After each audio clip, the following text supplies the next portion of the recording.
Hello, everybody. Welcome to another Comic Source Comic Boom collaboration. It's your DC Spotlight for the week of February 4th, 2026. 12 books to talk about. I thought overall it was a pretty solid week. We have a couple of, we have one book debuting that I think a lot of people should pay attention to. We'll talk about it a little more when we get to it. But yeah, overall, I thought it was a pretty interesting week.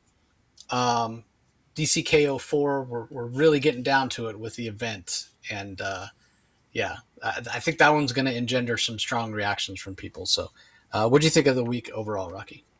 I thought the week was I thought the week was actually a little bit weaker in terms of overall, but it was easy. It was an easy pick for my top five, and it was a very interesting week, particularly because of DCKO number 4, which we'll talk about, and I'm curious to hear your thoughts on. But it wasn't the best week, but it was still a lot of fun. I noticed you're showing that Brian Boland cover from Batman and Robin 3. Like a lot of times, Boland covers, man, they really just I love them. I love them. I always order them when I can because who doesn't have anyone who's been collecting long enough? It's very easy to acquire Brian Boland covers. Yeah, he's got a nice, clean, crisp style. I'm not a fan of Scarface, so yeah. But that's undeniable. If you like Scarface, that's a cover you definitely want. So. Yeah. All right. Well, let's dive right in. First book we're going to talk about in detail, Batman and Robin number 30. This is the final issue. It's the Quiet Man finale from writer Philip Kennedy Johnson. Fico Ossio handles the art. Marcelo Maiello on colors. Steve Wands on letters. I got to admit that I'm kind of sad to see this title go. We talked about it before. Talked about it with PKJ when he was on the podcast for 12 Days of the Comic Source about him going exclusive with Marvel, which wasn't an easy choice for him, but we wish him the best of luck over there. I'm enjoying his Hulk run. I know he has other things planned over there. I don't know what they are, but I know he has other series coming, obviously. Maybe some events, who knows? But I'm excited to see what he does over there. But it's to DC's loss in my mind that we're losing him as a writer in DC. We do still have a couple more issues of Book of L to go, which I'm excited to see how that all plays out. But I feel like with the way that PKJ writes Batman and Robin, more so than even Batman and Robin, the way he writes Bruce and Damian, the father-son relationship is it's so great. I've never seen character work with Bruce and Damian done this well. And there's perfect examples of it in this book. There's a ton of action as well with the Quiet Man, getting his revenge for his son being killed. There's great closure to that, part of the story and what have you. In the Fico Ossio art, he handles the action really well also. But for me, the moments that stand out are the moment when Damian is able to express a lot of the same things that PKJ told us on the podcast about creating the Quiet Man and wanting him to be a sort of a foil, an everyman version of Batman. What if what happened to Bruce Wayne happened to somebody else? Losing everything they cared about. Bruce loses his parents. In the case of the Quiet Man, he loses his son, and he has all the physical skills, but maybe not to the extent of Bruce, because Bruce had those unlimited resources, right? That Wayne fortune, billions and billions of dollars to go around the world and train himself. So what happens if you have somebody who loses everything in the same way that Bruce did when he lost his parents, but doesn't have the ability to go travel the world and learn all the skills it takes to be Batman? What then? Well, Quiet Man has proved to be a very interesting character and a very formidable character, but probably not quite on the same level of Batman in terms of ability, but certainly on the same level when it comes to trauma, which is interesting because it gives Damian, I think Damian's a perfect character, to have an interesting perspective on these two characters and to be able to be the one to talk the Quiet Man down in a lot of ways. Yeah. From ringing that bell that can't be unrung or crossing that line and becoming a full-on villain, everything that he hates. And it's a little bit of a cliche, like if you're out for vengeance because somebody killed, somebody that you cared about, and if you kill them, doesn't that make you just as bad as they are? So I love that moment where Damian is sort of able to talk Quiet Man down. And then there is another moment a little while later after the Quiet Man is wounded where they're trying to save Batman and Robin are trying to save the Quiet Man's life. They even to the point where they even let Wesker. They let the ventriloquist go. He runs off because it's more important to save that life. But it's great because it's Damian giving like medical instruction to Batman, to his father, because Damian has been volunteering at the hospital. It's following the footsteps of his grandfather, and I just love that because it calls back to a moment where when after Damian had talked the Quiet Man down, the Quiet Man kind of under his breath says, you should be the one in charge. You should be the one calling the shots rather than Batman himself, because Damian seems wise beyond his years. I never thought I would like the character of Damian as much as I've come to enjoy him in this series. He's matured, he's grown, he's evolved. I just love it. And, credit to Joshua Williamson, who started these two characters, Bruce and Damian, on this path of exploring their relationship as father and son. The book is Batman and Robin, but really you could have called it Bruce and Damian. And so he laid a great foundation, and PKJ picked those pieces up and just built upon them in a fantastic way. So I love everything about the series. When and if, and I hope it's just a matter of when, PKJ comes back to DC. I hope we get more Bruce and Damian character growth from him, because I think he's done a fantastic job. So the book is definitely in my top 5. There was no question of that. So anyway, what are your thoughts on it, Rocky? The Quiet Man and Batman have so much in common. As Philip Kennedy Johnson has done such a great job drawing parallels between the Quiet Man, who is in many ways sort of like a broke Bruce Wayne, but on the wrong side of the tracks. But for the grace of being born to a billionaire, Bruce Wayne could have ended up like the Quiet Man.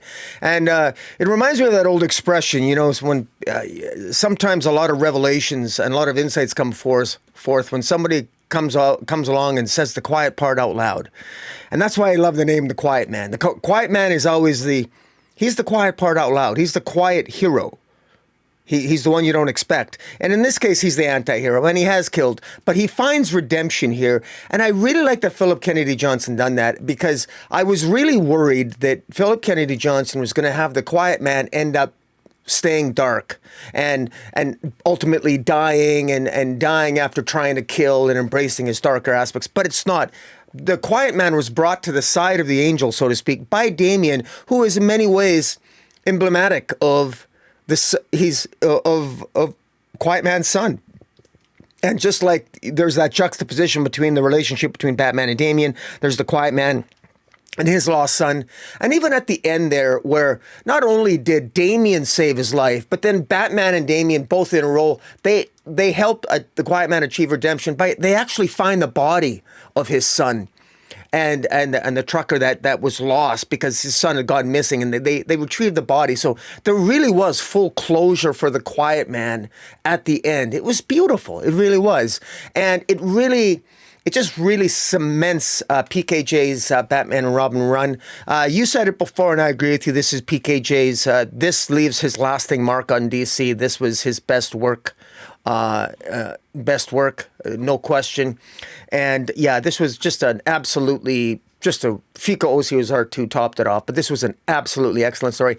And this is something, these full 30 issues, I would love to have a deluxe version of these 30 issues of PKJ's Batman and Robin run, because it really is, I think it's a hallmark. This is an evergreen. This will be an evergreen run. It really will. Well, remember, he didn't do all 30. I think he did.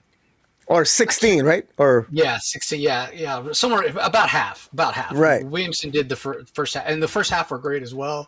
Remember the storyline with one of his teachers, because Bruce made him go to high school. One of his teachers being from, had right. trained him. League of Shadows got thrown out. Whatever. Like there's just a lot of great stuff. Mm-hmm. But always built, whether it was what Josh did or whether it was what Philip did, building on a foundation of. I don't want to say the superhero stuff came secondary, but they never lost sight of the book was Batman and Robin, and it was about the dynamic between Bruce and Damian. Like both of them had that as part of the story, like the entire time. The personal lives of Damian and Bruce, because Williamson, one of the other things that he did was explore a little bit of the love life of Damian with what was her name? Was her name Fatality? It wasn't Fatality. I'm getting No, it confused with yeah. with No, that the was character with the character from Green Lantern yeah, Corps. yeah. I That forget. the death girl, like Yeah, her father was like, wasn't the father's name Death? her mentor was like Mister Kill Death Man or whatever. Yeah. I can't. Yeah, I should she ask. had like the skull. She had like the skull on her face. Yeah. I'm looking it up right now. Otherwise, it's gonna drive me crazy. Yeah. Yeah. Um, I was gonna say I could ask Siri. yeah. All right. Well, I'm not gonna. Oh, hold on. I'm not back. I'm not back far enough. Um, yeah, I'm trying to because she was also a part of the tournament, right? The tournament that was Yeah. on the Yeah. island. Yeah. Yeah. So I'm trying to. I'll find it real quick. So just bear with us, everybody. I'm Yeah. pulling it up. No. Very frustrating. Yeah, if people are out there listening to us, they're screaming. They're screaming her name. Yeah, they're 100%. But man, we read so many comics. Sometimes it's Flatline. Flatline. Flatline. That was it. Yeah, you found it. Yeah. You owe me a beer. Yeah, 100%. I was on League of Comic Geeks, and I was going issue by issue, trying to figure it out. But yeah, she had again the Lord Deathman was her Right. mentor. But anyway, yeah, there was some exploration of that as well from Joshua Williamson. Anyway, up next, this is actually theoretically this is the second title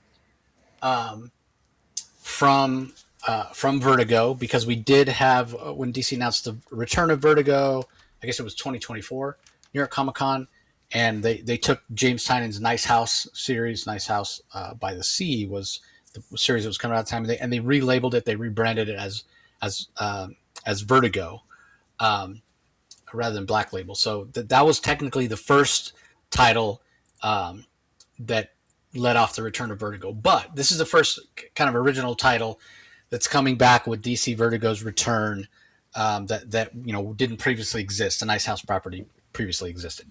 So this did not make my top 5, but I do want to mention a couple things. First of all, I think it was absolutely excellent, and it's only because I really, really enjoyed this week that it didn't rank higher than it did. It came in at number 6 for me, so it just missed out. But the other thing I want to mention is, this is written by Dennis Camp. Dennis Camp is killing it right now on Absolute Martian Manhunter, as well as his title over at Image, Assorted Crisis Events, which is blowing up on the secondary market. Like people are I liken it to Ice Cream Man in the way that it's building a readership. It's building a readership by word of mouth. People are discovering it. They're going and reading it, whatever the current issue is, because it is an anthology in a lot of ways. And then they're going back and searching for those issues. They're having a hard time finding them because it just wasn't really highly ordered. So issue 1's blown up. Currently, issue 6 and 7 are and I think maybe issue 5, because I think the first trade only has the first 4 issues. So people are buying the trade, and then I want a number 1, because everybody always wants a number 1 of a series they like. And then they can read the first 4, but then they can't get 5, 6, or 7, and then 8 is just about to come out. So I say all that to say, issue 9 is available for order right now. There's an open order variant that is an Invincible variant. It is an Image, and it homages Crisis on Infinite Earth 7, where Invincible's holding the body, much like Superman is holding Supergirl. So I'm telling you right now, guys, that cover is going to be hot. So if you're a spec guy or you just want to be able to get that cover and not miss out, not have FOMO. That's on Crisis Events? That's on that? Assorted Crisis Events. Assorted Crisis Events, Assorted Crisis, yeah. ACE, yeah. So again, just go check it out. I think it's issue 9 that has that Invincible cover. So anyway, even though this just missed my top 5, it's really, really excellent. And it seems like everything that Dennis Camp will write, because again, Absolute Martian Manhunter is starting to gain heat. Sort of Crisis Events already has heat. He writes Ultimates over at Marvel, which has been critically acclaimed. This is a chance to get another number 1. This is first appearances of these characters. It's Vertigo coming back. I could 100% see this after reading the first issue as, it's so cliche to say the next Walking Dead or what have you, but I could see this being adapted, not saying it would be the next Walking Dead in terms of popularity or story or whatever. It's something completely different. But it's an intriguing story, and it asks interesting questions, which I find Dennis Camp's writing often does that. I'm a big fan of his 20th Century Men that he did because I'm, somewhat of a child of the 80s when the Cold War was going on, and we worried about things like nuclear bombs dropping on our heads. And 20th Century Men captures that perfectly. And this first issue is asking all kinds of interesting questions about what it means to feel, what it means to belong, questions of identity, questions of empathy, questions of, to go even farther into identity, your self-identity and how you, categorize it, how you see yourself. There's a question at some point where the main character in this says, are we evil? He's a zombie. They literally eat people alive. Am I evil? Interesting questions. So I have a feeling if this continues in the same vein with the same kind of pedigree that Dennis Camp has had recently, it's going to be in my top 5 pretty quick. But again, there was just a lot of competition this week. So anyway, it did make your top 5, Rocky. So I'm sure you can go in more in depth on the first issue. Actually, it's funny you should say that because I didn't find it to be particularly as deep as you're suggesting it is. Although I can see it getting there. It just sort of like threw out some interesting questions. I enjoyed this more simply for the pure fun of it and the enjoyment of it, and I love the art. I mean, it basically starts off, we got this zombie named Poke, and all of a sudden his heart starts to beat, which is, of course, that's not supposed to happen if you're a zombie. And then, as you say, as the story goes along, Dennis Camp does a really good job establishing this world, and we completely see the world from a zombie point of view. These zombies communicate with each other, and there isn't a sense that the humans that they're chasing and eating particularly care. They're terrified of them. They're running for their lives. I mean, literally, it's like watching The Walking Dead, but we're just, we're ignoring the humans. We're just focusing on the zombies. And what I found interesting is the question is, okay, so these zombies are dead, but they're running out of humans to eat. And what do you do when you run out of a food source? Well, is there more to life? Well, first of all, you're dead, but let's be blunt, they're alive. They're just undead for lack, and so what's the purpose of life? And regardless of whether they're evil or not is almost irrelevant. They've eliminated all the humans, so if everyone on a planet is evil, is that evil? Isn't it relative? So I suppose that's a philosophical question, but in this case, it's literally the case where, that's the question posed. But it looks like Poke himself is literally, he's going to be sort of an aberration. Or is he the beginning of a new life form? Once death overcomes all life, well, then doesn't death itself have to become life? And maybe that Poke is symbolic of that because his heart's beating. And there's some character developments here. I find it very interesting, even visually. Poke has a pink flower growing out the top of his head. I'm not sure if that's supposed to symbolize something, but perhaps that symbolizes, well, I guess life itself. There's something going on in his head. There's something growing on his head. So maybe that's a little bit of a clue. But this doesn't seem to be an organized society. He's got a friend, and he's got a best friend that they help each other out. They save each other. And in fact, they love each other so much, they actually switched arms. They ripped their arms off and they gave each other an arm. That's why, for example, on the cover, for those wondering, on the cover of Bleeding Hearts, if you're wondering why his arm looks so big, that's actually his best friend's arm. He switched arms with his fatter, more overweight best friend as a sign of friendship. So, so there's stuff like that. But you're right. We know not enough about Dennis Camp already, if for no other. I've read his I'm catching up on his ultimates, and I'm up to date on assorted crisis events. Dennis Camp knows how to write stories that make you think, and this one is it's an enjoyable opener, and I'm with it for the long haul. I've always been a Vertigo fan, and they made the right choice giving Dennis Camp this. He's clearly having a lot of fun with it, and I continue to stick with it and see. It's not going to make. It's like I say, it's number 5 for me, but it was pretty enjoyable. Yeah, it's going to be interesting. you raised the question, and they're thinking of it themselves. I mean, these are zombies a little more high functioning because they realize that, hey, it's really hard to find food now. Like, should we? It's even brought up in the issue. Should we start having the people that are left alive start breeding so we have a food supply? So that's pretty interesting. But yeah, I mean, you're totally right. Not too different from the idea of I think it's Touch of Evil. That was the Comixology series from Scott Snyder and Jock. It wasn't a traditional comic. It was text with it was like illustrated text pieces, but it was absolutely brilliant. And you were an aberration there in that book, in that society, if you weren't a psychopath.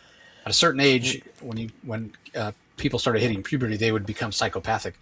And if you were a normal person, then yeah, you were shunned, and basically they kept a really close eye on you because they didn't want you to topple their the societal structure they'd built based on the fact that everybody was a psychopath. So this is interesting here. Like, what happens if everybody's a zombie and everybody eats the living, but there's no living left? Are you evil? Are you normal? Like, what's going to happen? So that, and then based on the cliffhanger of what's happens at the end here, yeah, there's a lot more to come in this, and a lot more questions to be answered. So anyway, we'll move on. But I do realize I didn't give the rest of the creative team. Stepan Morian is the artist. Matt Hollingsworth handles the colors, and Hassan Otsman Elhel handles the letters. So yeah, I expect this to be hot on the secondary market. So be sure you don't miss out on it this week. All right, up next we have Aquaman number 14 from writer Jeremy Adams. Zabel Undone is the title of this issue. Adams is the writer. Daniel Blayliss handles art on this issue. Rex Locus on colors. Dave Sharp on letters. We get confirmation in this issue that it's not Andriana that is the adult daughter of Arthur and Mira, as she claimed, but that's actually Andriana's grandmother. It's Mira's mother, and we get confirmation of that in this issue. There's this sort of evil crone, if you will, that gives us the origin of Mira's mother. We get her name for the first time. Lolana Marana Shala, the daughter of the Grand Vizier Thule. She was a rebel. She grew up in Zabel, and eventually married King Rael and gave birth to Mira. But we get her whole story of what she wanted, how she always resented being cast out of Atlantis and what have you. And so now she has the power. She's waited all this time to be sort of an agent of Dagon. Dagon reached out to her many, many years ago because of the prophecy that somebody, a ruler of Atlantis, would eventually gain the power of the blue, and that being would defeat Dagon. Same prophecy we heard about in the very first issue of this run from Jeremy Adams. So Adams is playing the long game here. He's been planning this the whole time. So anyway, Dagon had basically put Lolana in this state of suspended animation. That's when she was transformed into that statue. And it was believed, the Zabellians believed, she was sort of stuck there forever. But she was awakened by Dagon when the prophecy began to be fulfilled, right? That was her purpose. So once Aquaman got the power of the blue, she's awakened, she's stolen that power. And the most important thing in terms of, why this is a DC KO crossover, because it's branded as such, I want to point this out. I was one of the ones that was like, all right, Aquaman should be winning the DC KO tournament because he's become one of the most powerful heroes in the DCU universe. Yeah. How could he have been defeated so easily? Yeah. Well, now we find out why. In fact, when who we thought was Adriana, but was actually Lolana, gave Arthur that pendant, that necklace to wear around his neck as sort of a good luck charm or whatever it was. She knew what was going on, right? It's all tied together. She knew he was going to go fight in this tournament. She knew he was going to be gaining Omega energy as he progressed in the tournament. And what that necklace did was it took that Omega energy that Aquaman was gaining and it transferred it to her. That's why she's so powerful. That's why she's able to defeat Arion and the Lady of the Lake. And she's even able to, when Aquaman is defeated in the tournament, she's able to call him forth rather than him just being dead in limbo like all the other heroes. She's able to call him forth, and then she uses the power of the blue. She uses the Omega energy that she's stolen from Aquaman to transform Aquaman into water, just like Aquaman did. He didn't do the exact thing. He pulled all the water out of Aquaman. She goes the other way and basically turns Aquaman into water, and he just dissolves into a puddle. But she's able to do all of these things. She's able to have stolen the power of the blue and able to manipulate the power of the blue in such a powerful way because she stole all this from Aquaman himself. So again, it goes back to showing what I was saying all along, that Aquaman is perhaps the most powerful hero in the DC universe. He is so powerful now, but that power has been stolen. She played the long game. Her and Dagon knew what they were doing. They planned this all along, and Aquaman is no more. Or is he? Because we know next issue, we're teased that Emperor Aquaman is coming, and there's some text at the end of the issue from Jeremy Adams, and it talks about how some things are everlasting. What we come from the blue, we'll return from the blue, that sort of thing. Like the tide, comes in and out, day and nights. We die, we live again. And on that line, we live again. In the last panel, we see a young boy who's washed up on shore. He's wearing an orange shirt. He's got blonde hair. So could that be Aquaman reborn in a way? Could Aquaman be immortal now in some way? Did the blue resurrect him? Like, so many questions to be answered. Yeah. But I give Jeremy Adams so much credit. Even in the midst of, okay, I'm telling this fantastic Aquaman story that's got some shades of Conan the Barbarian, it's got some shades of ancient myths and what have you, and I'm forced to then take him into this KO tournament or whatever, and he doesn't get to win the tournament, but I'm powering this guy up right now and making him like super powerful. How could he have not won the tournament? Like, Jeremy just took everything that DC KO threw at him and turned it around in service to his story. Yeah. Like, that's great writing. That's great storytelling. We now have an in-canon, in-universe reason for why Aquaman, who just took a punch from Superman a few issues ago, like it was nothing, like it was a mosquito bite. And why didn't he win the KO tournament? Well, because Lolana was stealing the Omega energy. And what a great way to then power her up to make her a formidable foe for Aquaman and his allies. I mean, this is just tremendous writing.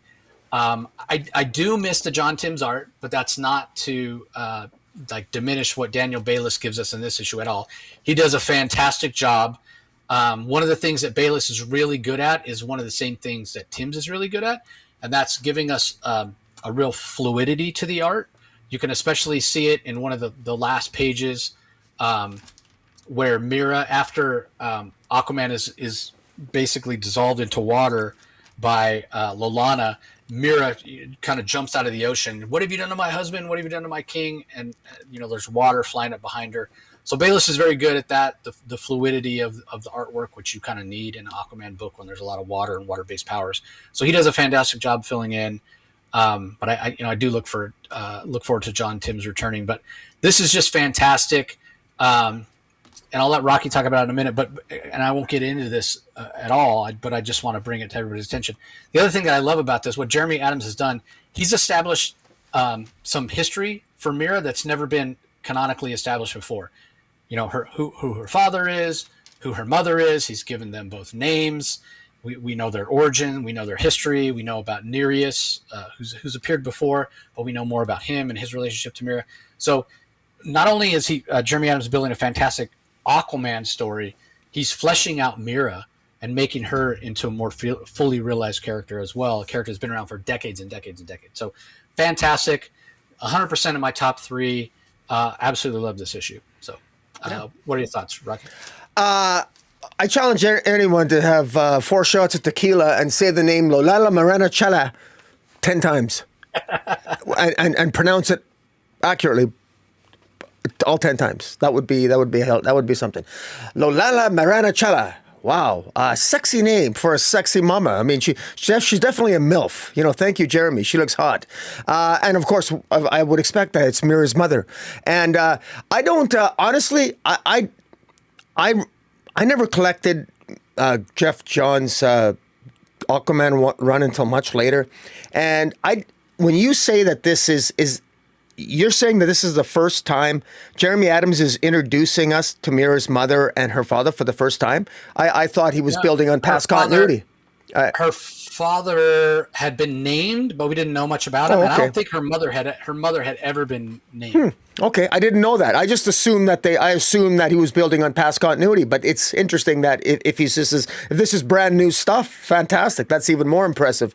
I echo your sentiment about how awesome it is that Jeremy Adams actually respected the rules of the DCKO tournament, and he's focusing on Omega Energy, and he's coming up. He's just saying, well, if Omega Energy makes you so powerful, Aquaman is super powerful. He should be kicking some butt. Why doesn't he? The fact that his Omega Energy was drained from him by Lolana just makes so much sense, and it really flows very well, and I really like it because as much fun as I think we've been having, and up and down with the DCKO event. It's been a little bit wonky, shall we say, on the rules. They've been a little bit all over the place, and we're going to be talking more about it in DCKO4. But this was really good. This was a lot of fun, and it just made so much sense. It's really pulled me in. This Lolana seems very powerful. It seemed absolutely believable why she is manifesting herself now. She was a statue for so long. She arose because of prophecy upon the return of the king with the power of the blue. It just works so well, and it flows well. The art is very consistent with John Tim's art, like you said. It's really good. It's just really well done. And I got to tell you, how does this small kid? I mean, it's almost as if he's. How do you changed Aquaman into water, and now he returns as a young boy washed on a shore, and he's going to become Emperor Aquaman. And Emperor Aquaman, I think of a more autocratic Aquaman, because Atlantis has had its bout with democracy. It's been a monarchy, and now it's going to be run by an emperor, or exactly what does Jeremy Adams have in mind? I don't know, but I'm in this for the long haul, and I don't need to elaborate. You said quite a bit there, and I agree with it. But yeah, this was a lot of fun, and definitely. In fact, hearing you say that, I had this at number 6.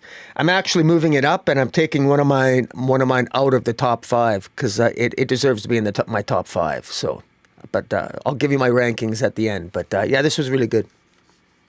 Yeah, I just confirmed. Definitely no names for her parents previously. Yeah, I'm looking at New 52. Looking at after that. Just very vague. Parents mentioned in passing only, never visually shown, no names, no designs, no personalities. And that was Silver Bronze Age. And post-crisis modern continuity. Upbringing became harsher, more political. Still no on-panel appearances of her biological parents. At most, they're referenced as former Zabellian royalty or victims of Zabel's brutal system. So, yeah, it seems like DC just didn't want to get into any specifics. So interesting they let Jeremy do it, and I'm glad that they let Jeremy did it because he just did a fantastic job of making this interesting, making them interesting characters and building this story out. So yeah, really, really great job.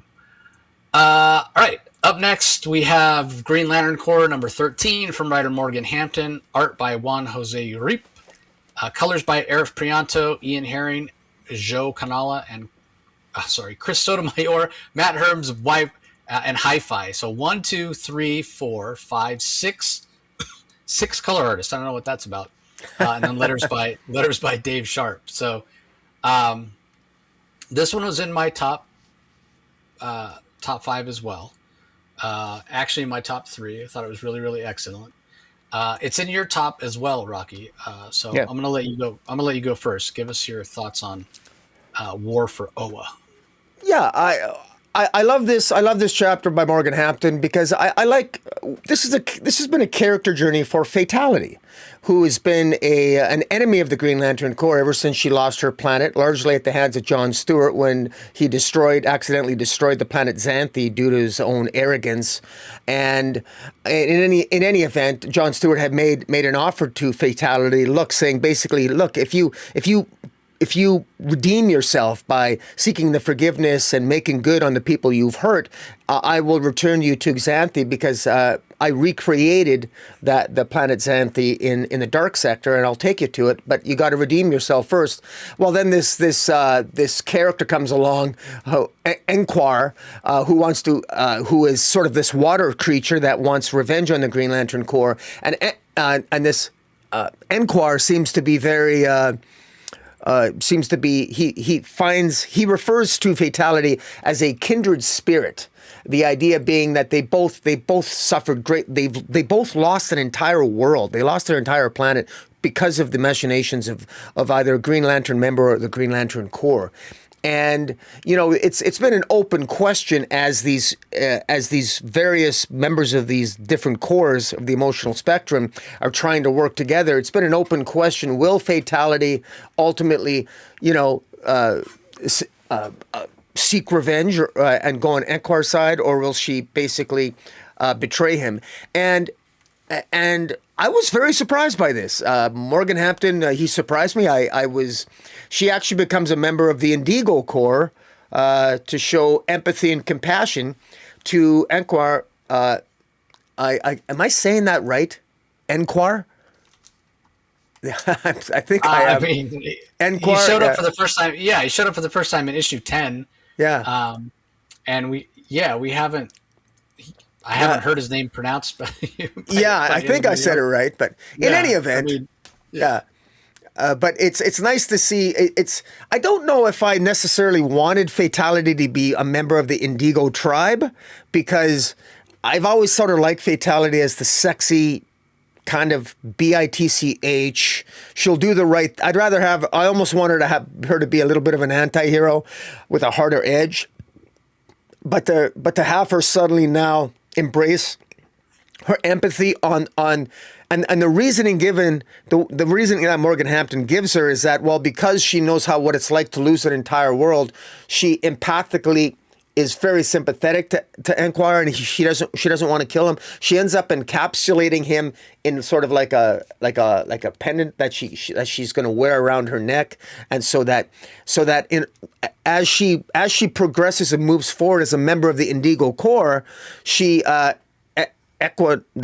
Enquar will experience what she's experiencing, and she's hoping that he will achieve his own redemption by maybe experiencing some of what she experiences as a member of the Indigo Corps. And I thought it was interesting. I thought it was, we also end up Enquar's planet, where because he has a lot of organisms that he seems to that make up his life, his planet seems to reform itself at the end, and the planet is given to the Thanagarians, because remember that the Thanagarians lost the planet. But now the Thanagarians have managed to acquire a brand new planet that was formerly Enquar's planet. So now Thanagar, I'm assuming it's going to be called New Thanagar. It's located near Mogo, unless the giant planet Mogo, unless Mogo is going to move, because I don't know how Mogo can just run nilly-willy from solar system to solar system without disrupting the gravity and, causing some serious problems, but that's comic book science for you. But in any event, it's I thought it was nice. I thought Morgan Hampton did a really good job here, and there's a couple of little questions I had about plot progression, and some of the pacing was just maybe a little off, but I enjoyed it, and the art was really good. And yeah, you mentioned all the colorists. You know what? I really don't care. I mean, the coloring was really good. Like all the coloring on the pages is fantastic. It really is. So it didn't bother me that there were so many colors on the thing. It's very well done, and yeah, it's entertaining. Both the Green Lantern books have been very entertaining, and as much as I've been enjoying more of the absolute titles on the mainstream, it's always Poison Ivy, the Green Lantern titles, and Aquaman and Superman are always right up there on the mainstream line. Yeah, I actually didn't notice that there was so many color artists on this until I just went to the credits right now and looked. I was like, oh my God. So, they all do a fantastic job. They're all using a similar style and color palette. So no issues, as far as that goes. I'm a big fan of Juan Jose Reap. I know some people don't care for his art. I think it's overly detailed. I admit that it took me a little while, a few issues. of the series Clone, which is from Skybound over at Image, one of my favorite series of all time. But yeah, it took me a few issues to kind of get the hang of his art. This is a little more mellow than that. Line weights aren't quite as heavy on his art here, but just a fantastic job. Because there's plenty of action in this issue. It's balanced out with emotion, obviously, because it's the emotional spectrum.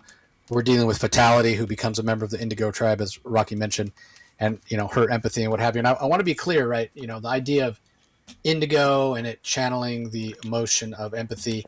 Empathy is when you can sympathize with what somebody else is feeling. You can feel what they're feeling, right? So, you talk about you want her to have an edge. Well, she 100% could have an edge if she's around somebody who's experiencing anger or frustration, or in the case of Enquire, desire for vengeance.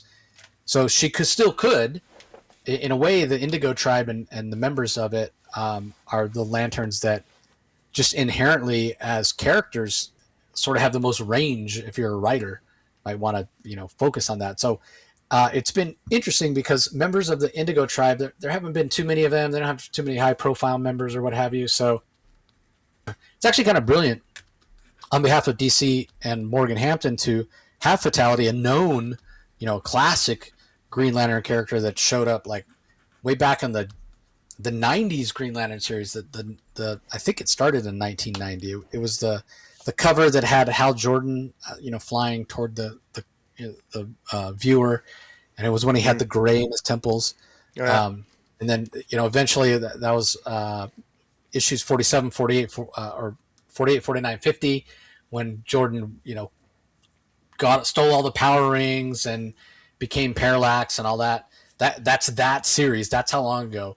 I think it was right around issue 80 of that series where Fatality first showed up as a survivor of Xanchi, and gunning for John Stewart, what have you. So I say all that to say, that we're talking what, like 1997, 98 she appeared. So she's been around a long time. To take a character like that's known, a classic Green Lantern character, and have her become an Indigo Lantern, I think gives some potential to tell some stories about Indigo Lanterns that really haven't been there before. Because so many times the Indigo Lanterns are, when we see them, they're sort of treated as almost automatons, because they almost sort of don't have any emotions of their own, because it's all about reflecting the emotions that somebody else has. But being that Fatality is a bit more of her, her own character, it's really interesting. And the reasons for it, why she was so angry and everything, it makes perfect sense. So I loved it. I loved the action. I loved the art. I thought it was a fantastic issue. Morgan just keeps knocking it out of the park.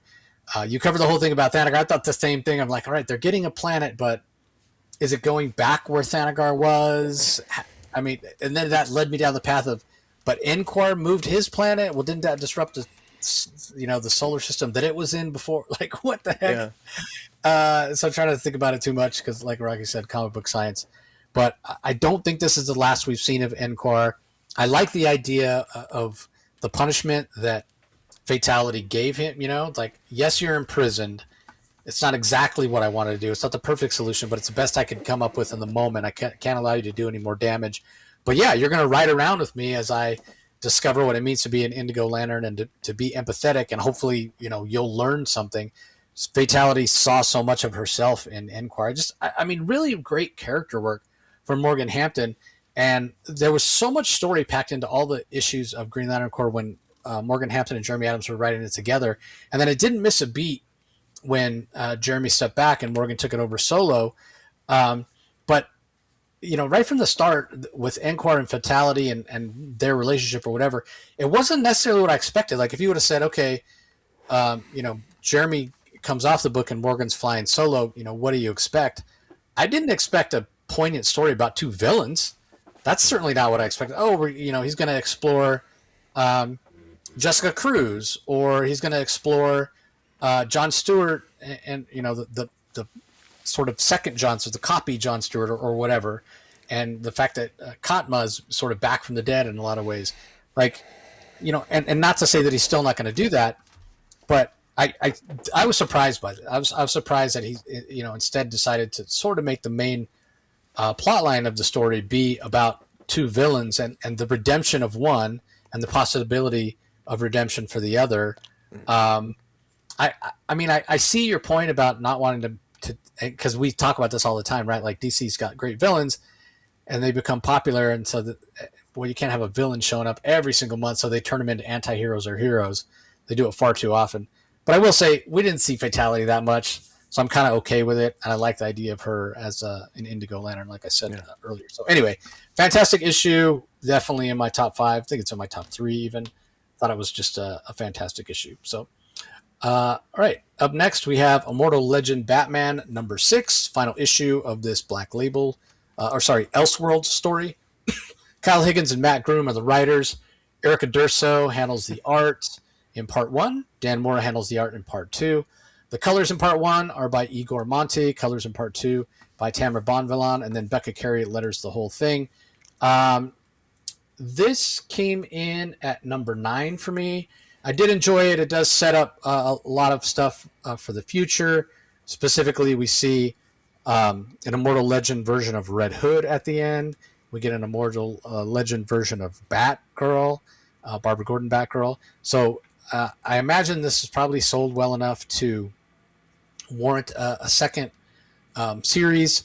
And I will say that it leans in a lot with that whole Power Rangers Totsugatsu or whatever. I'm sure I'm saying it wrong, but the whole idea of those teams, like those superpowered teams from Japan, there's like a certain term that they use to describe them.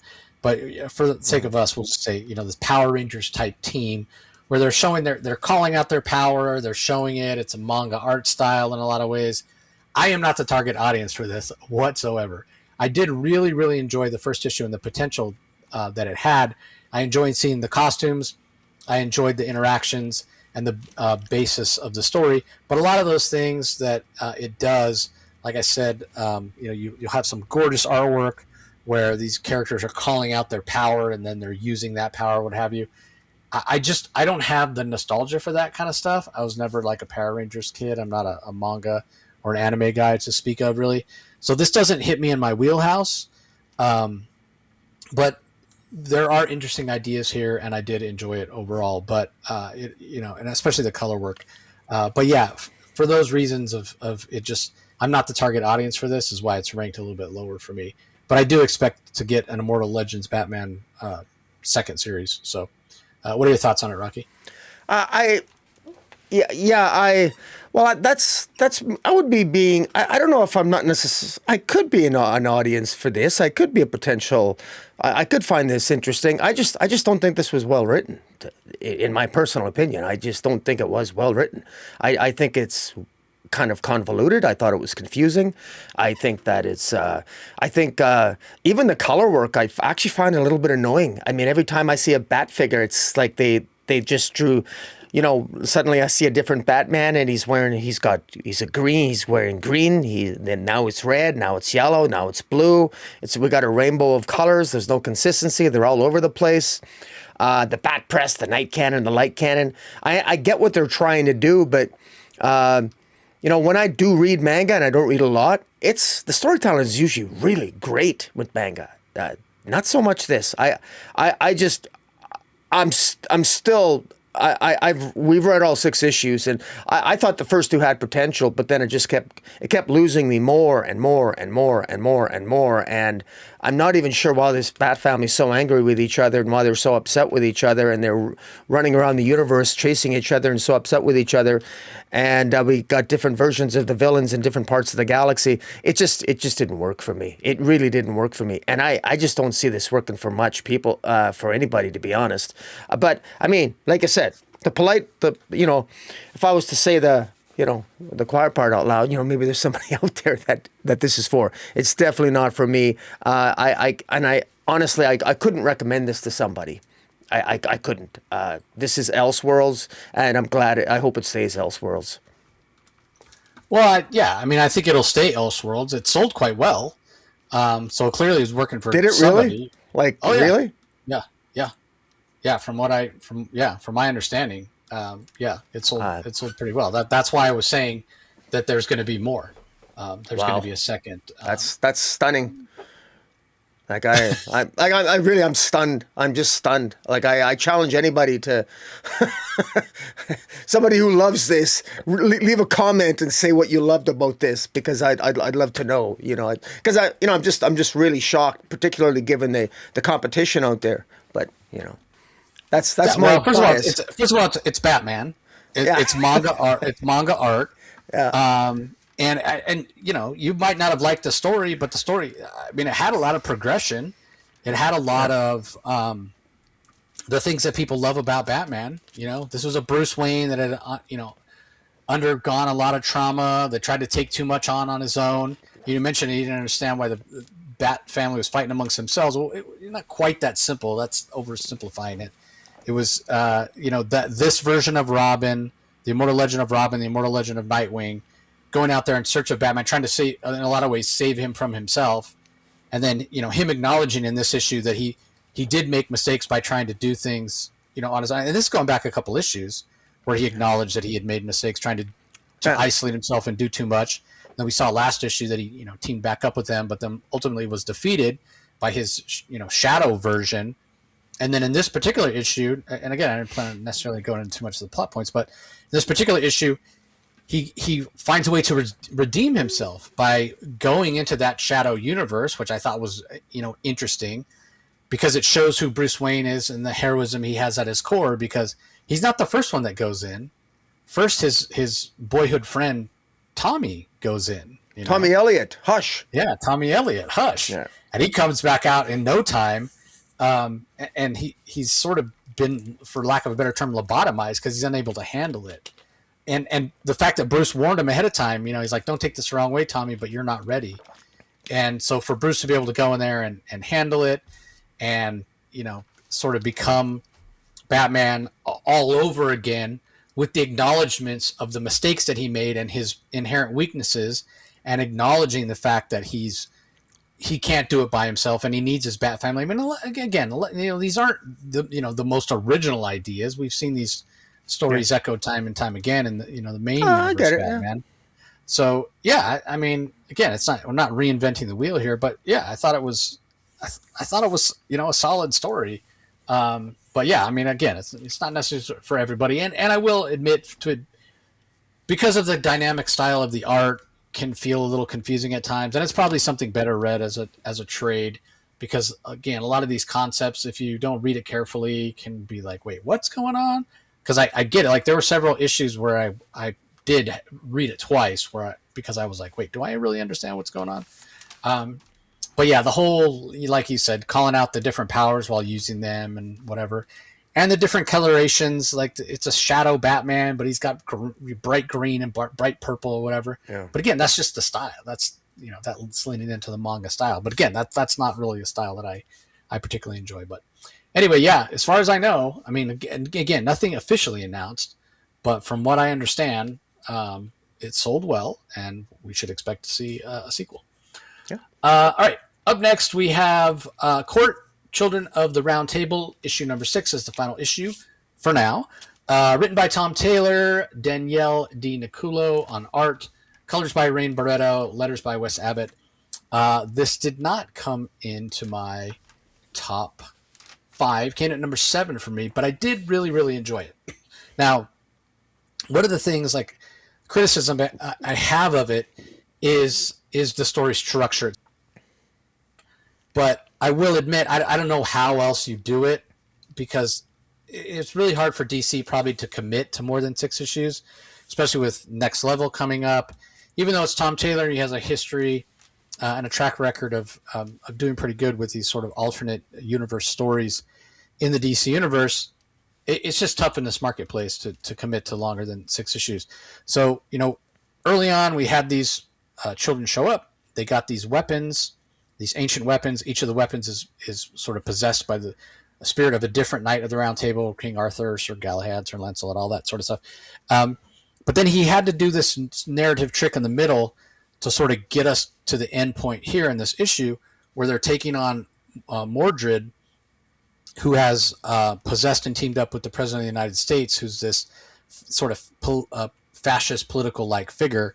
Not to draw too much from real life, but in order for them to get there quickly, and the fact that they're kids, he had to shunt them off into a different realm, Camelot, quote unquote, and they were there for months and months and months training and learning how to use their weapons.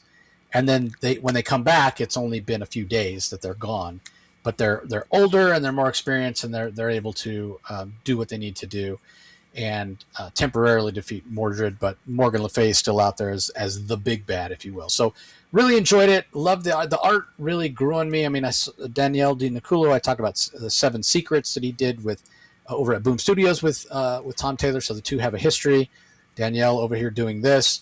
Again, a little bit of manga style, a little bit more of an all ages or maybe even a juvenile or animated cartoon type style of art, but it works for these younger characters, and it really grew on me over time in a way that it never really did on 7 Secrets, which I found interesting. I think I just like these characters more.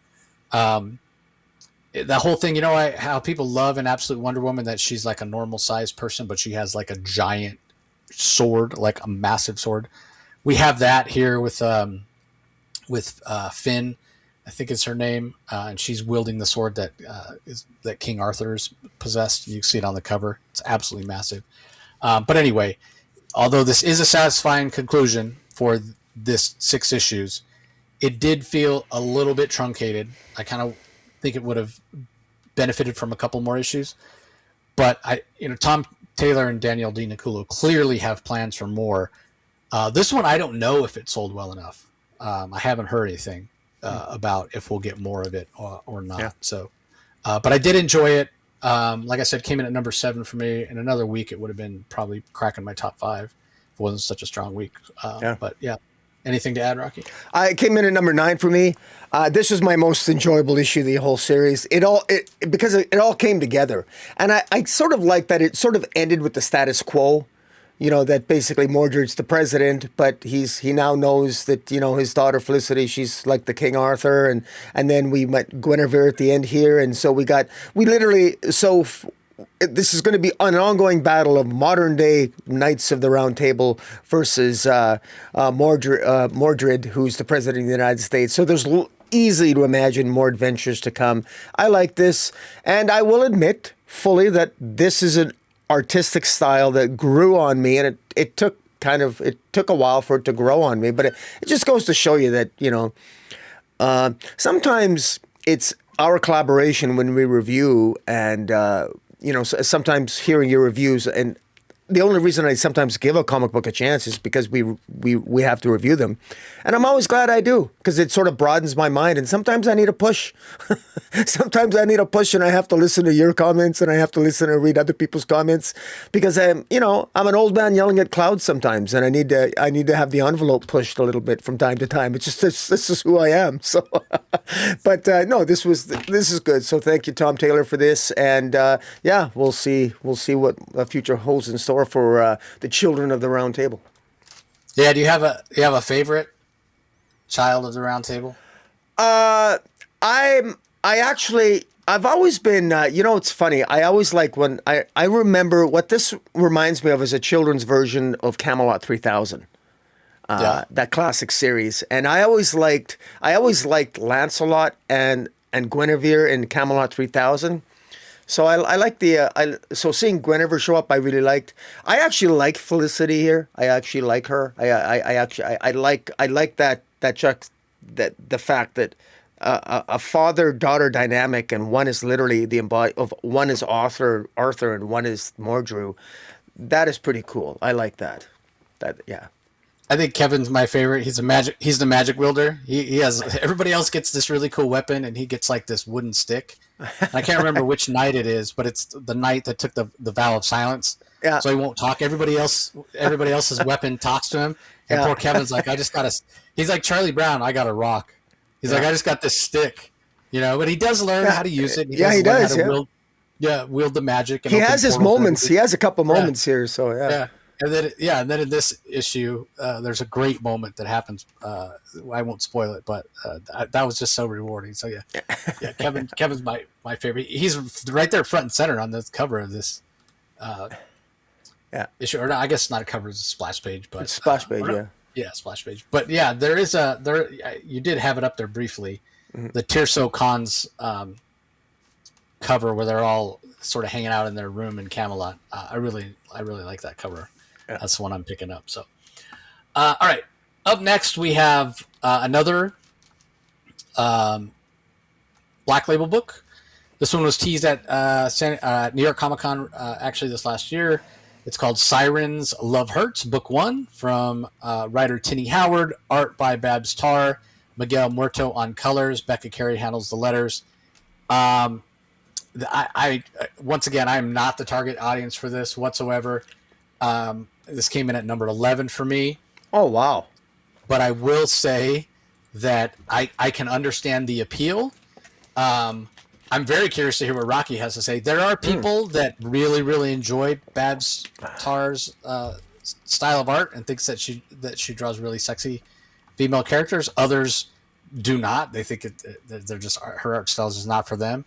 But Rocky, as we all know, is constantly complaining that women aren't sexy enough. They're definitely they're scantily clad. They're wearing sexy clothing and what have you. Whether or not they're actually sexy, I guess I'll leave it to Rocky to say. But again, the character dynamics, the way the females interact with each other, it's just not something that interests me. But I recognize that there's probably like a certain audience that's really going to eat this up. It's just not me. It's not that it's badly done. I think the art is gorgeous. I think the colors are great. I think that the character dynamics, again, probably speak to readers that enjoy a certain type of story.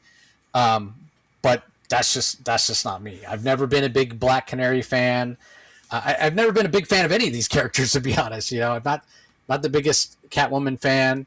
I've said it probably a million times at this point that I don't care for the Bat-Cat relationship. So, and I'm not a fan of Harley. So we got Harley, we got Poison Ivy, we got Black Canary, we got Catwoman. So we have 4 characters that I don't dislike, but I don't really have an affinity for either. So, yeah, this has no hook to pull me in. So again, I'm not the audience for this whatsoever. But I do recognize it's very well done, and like I said, I think the art is gorgeous. So, anyway, it's not in your top 5 either, Rocky. So. It is in my top 5. I told you I was moving some stuff. Okay. In case people are wondering if I'm not normally wishy-washy, I literally was. God bless Jace. He was very patiently waiting for me. I was very busy. I was literally throwing everything together, my thumbnails together at the last minute. So it takes time to reflect on this stuff. But no, this is in my top 5. It is. It had to be. And I'm straight up. I'm going to eat my words here because I was one of the ones who said I was not a fan of Babs Tarr's art. I didn't think that she was capable of drawing sexy enough women. She's capable of drawing sexy enough women. This is the best work of her career. There are some pages here. These are really beautiful characters, and what Babs Tarr manages to do. And by the way, Tini Howard's story. This is a good story as well, which I'm a little bit surprised, and I am a little bit surprised. This is better than Tini Howard's writing in Catwoman. I thought the dialogue is clear and crisp. The character moments are sound. The relationship between Poison Ivy and Harley, you can tell that Poison Ivy is frustrated with Harley. Harley's very promiscuous. She talks very sexualized, and you can tell something's going on. It's maybe upsetting to Poison Ivy. You can tell Selina, it has something going on with Batman and Bruce Wayne. I don't know if she knows that they're the same. We have Dinah Lance, obviously with Oliver Queen. She ends up meeting Catwoman for lunch, and Dinah Lance she's the odd woman out. Why? Because she's a superhero, and here she is hanging out with a bunch of villains. Because that was one of the questions I had. Even hearing the premise of this, I got to admit, I went into this with negativity. with preconceptions. And I know I should know better. I've been reading comics long enough, but I do. Sue me. And I thought I was going to be an old man yelling at clouds, like I say, reviewing this. Straight up wrong. I think the art's fantastic. Color work's fantastic. I thought I laughed out loud in a couple places. I loved it. Was completely believable that Dinah Lance is hanging out with the Gotham City Sirens, and they're mischievous. They break the law, but they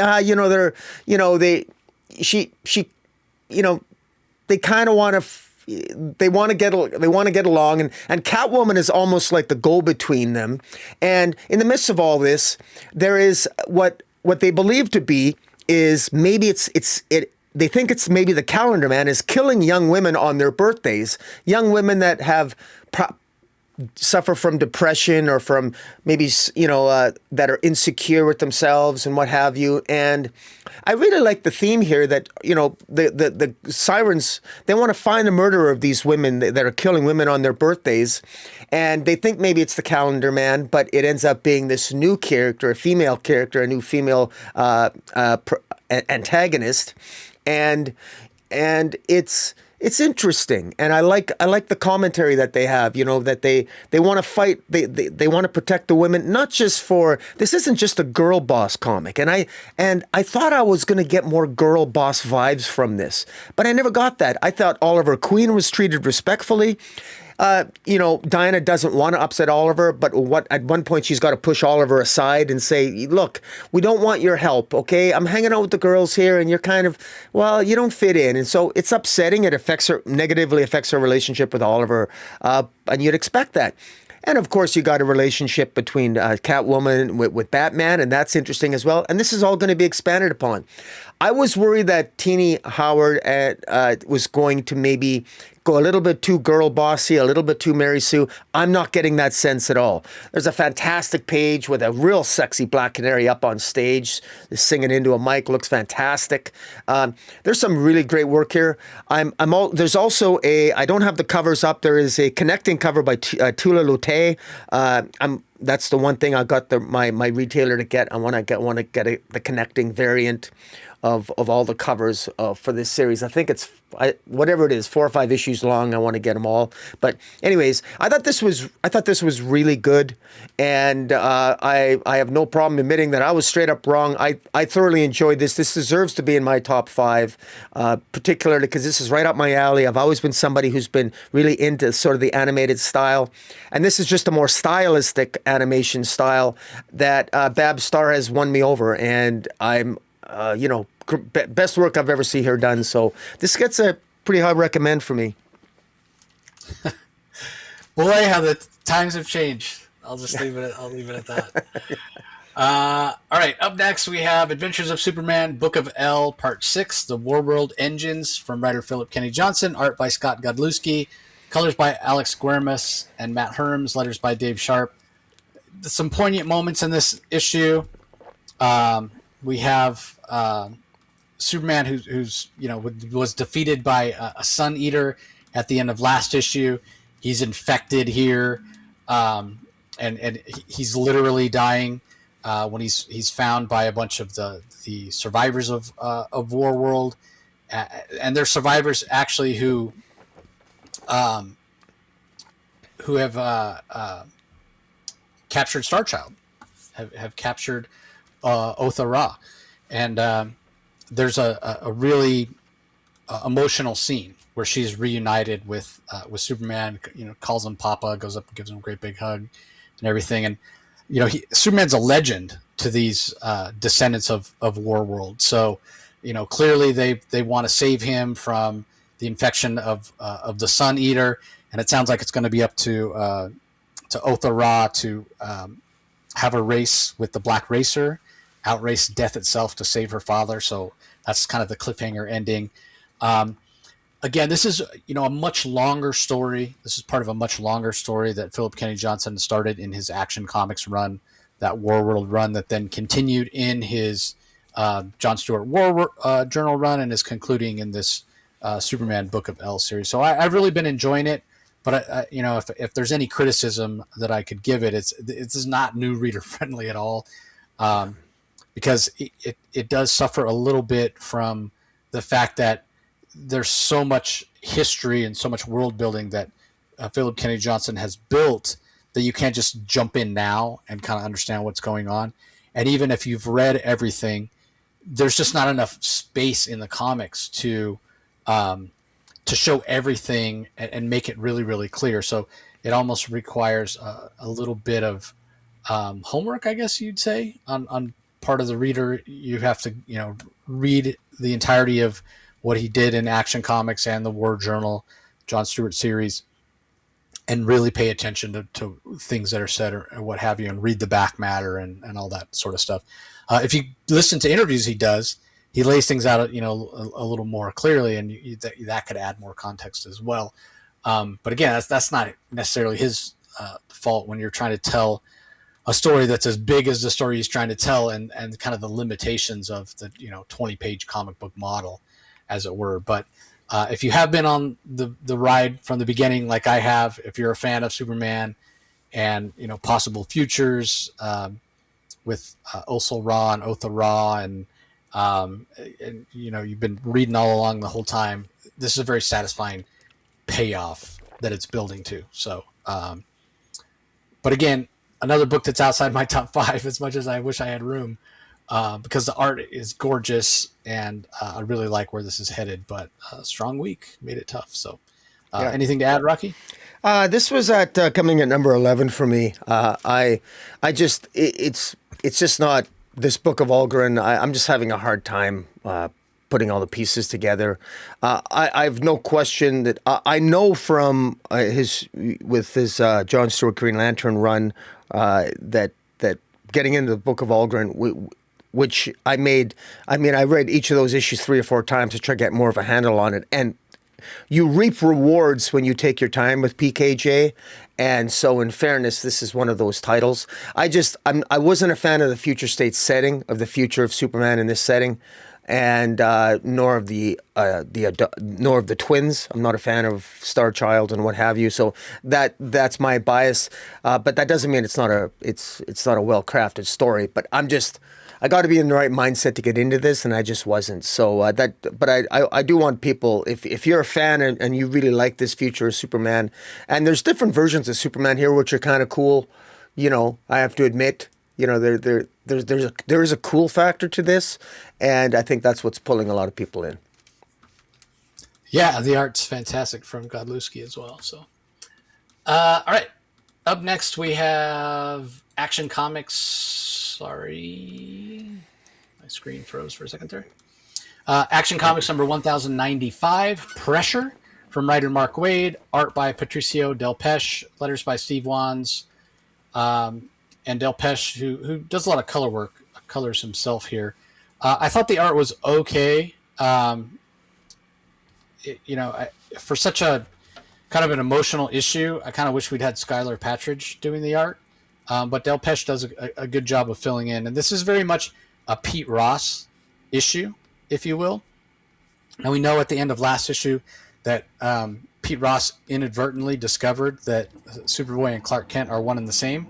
And so this issue really is Pete struggling with that knowledge and wondering why his best friend Clark Kent has not chosen to confide in him about why he's Superboy and why he's been keeping it from Pete and whatever. So I thought Mark Waid did a fantastic job of sort of showing all sides of the argument, especially for characters that are the age of these characters, freshman, sophomore in high school, dealing with your own insecurities and what have you.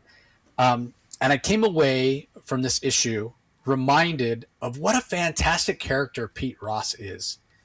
And it's a little bit of a shame that we don't have Pete Ross having really any sort of role in modern Superman comics, in current, because this is a modern Superman comic, even though it's flashing back to the past. But in current, now continuity for Superman. Now, pre-crisis, Pete was not, he didn't show up all the time, but he was a member of Congress. He had a role. He would show up now and then.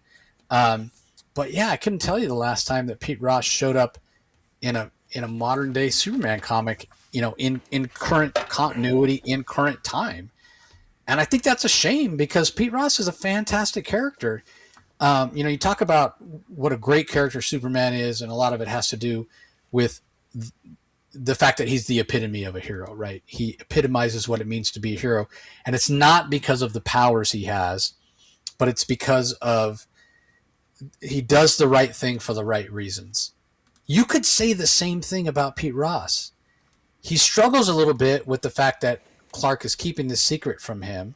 But after having a conversation with Lana, who's another, fantastic character, who does have a role in current modern day Superman comics, and deservedly so.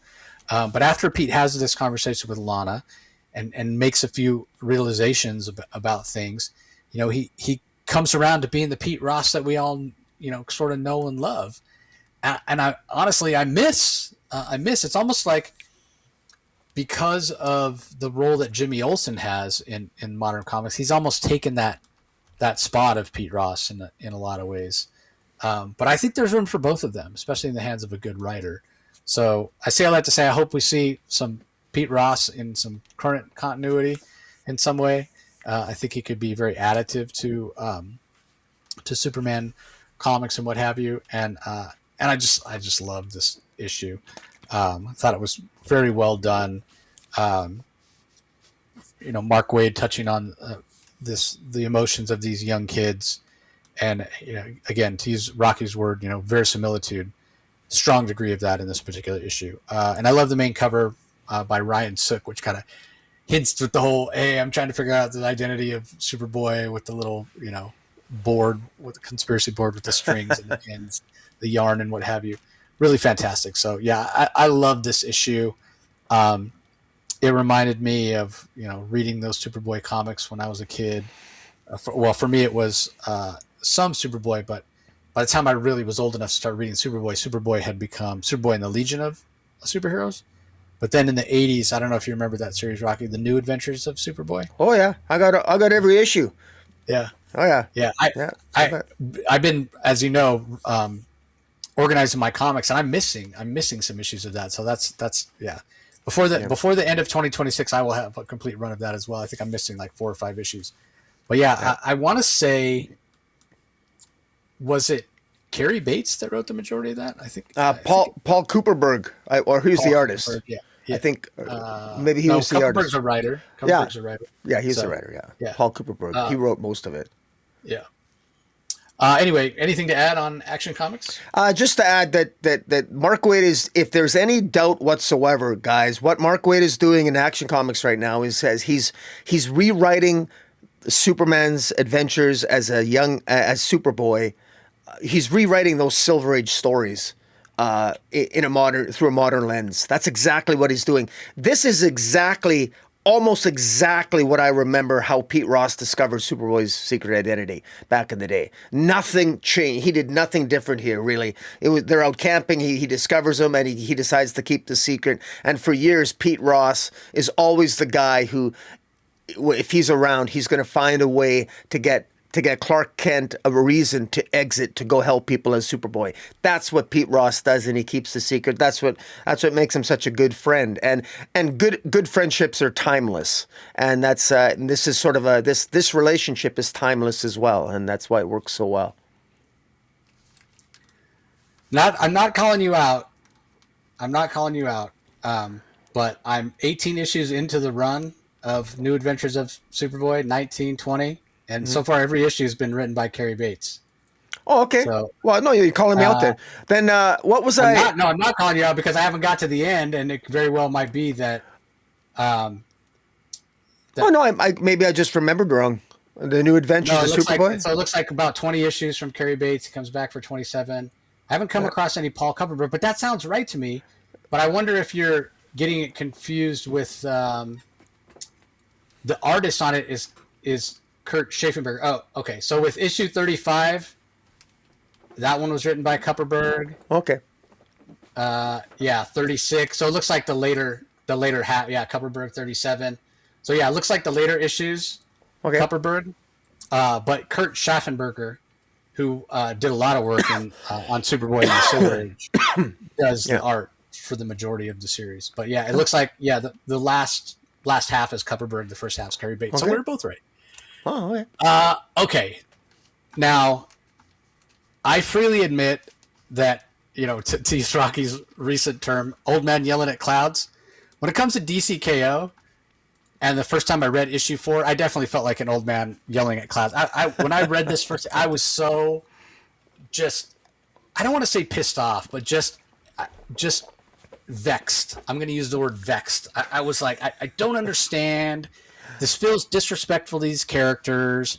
I don't care for the art. I haven't been the biggest fan of this style of art on the whole entirety of the DCKO series, but this art even goes, I think, falls below that standard because it feels very rushed.